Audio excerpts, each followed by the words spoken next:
Welcome to Integrated Math 3. On this episode, Stevenson will demonstrate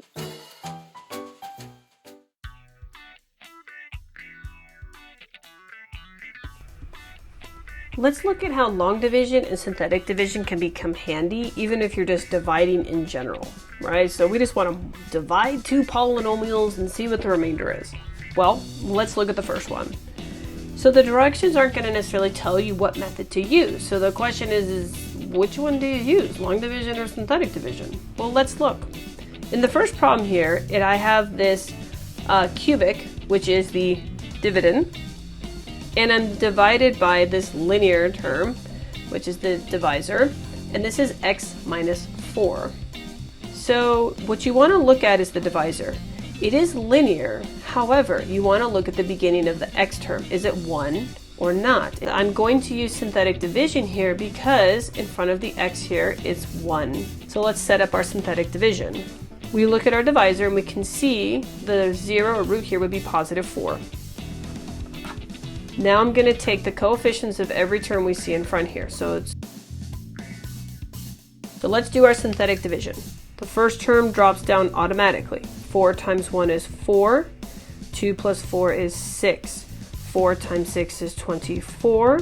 Negative 5 plus 24 is 19. 4 times 19 is, 19 is really 10 plus 9 times that by 4, so that's 40 plus 36 is 76. 16 plus 76 is 8, carry the 1, 92. Now, this remainder is not 0, therefore, this is not a factor. So what is this quotient? It would be, remember this is 1 degree left, so it would be 1x squared plus 6x plus 19, remainder 92. Or x squared plus 6x plus 19 plus 92 over x minus 2. Let's look at the next problem. Now in this problem here, remember what I said in the first one? I said, how do you know to use synthetic? It's because a was 1. Here I have a quartic divided by a linear term, but do you notice how a is not 1 here? It's 2. So in this case, I'm going to want to use long division. So let's set up our long division. Now, what you need to notice here is we're missing terms. So you see how the degree goes 4 and then 2? So we're missing a cubic. So we're going to add that in there. We're going to add a placeholder. Just call it 0, and then whatever it is, x cubed in this case.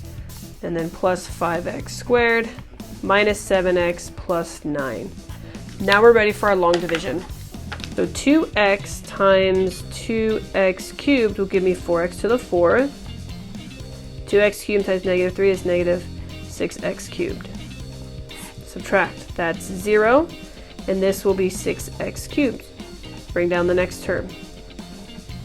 2x times 3x squared will give me 6x cubes. Negative 3 times that will be negative 9x squared. After we multiply, we subtract. This is 0, and this turns into 14x squared because remember the double negative there. Bring down the next term.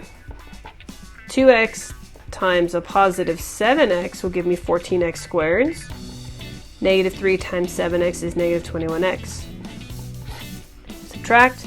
This is 0. Negative 7x plus 21x is a positive 14x. Bring down our last term. 2x times 7 will give me 14x's. So 7 times negative 3 is negative 21. Subtract. That's 0, and it looks like we have a remainder of 30. So just like above, our answer will be right up here. So we're going to say 2x cubed plus 3x squared plus 7x plus 7, remainder 30. Or you could write the remainder as 30 divided by the divisor.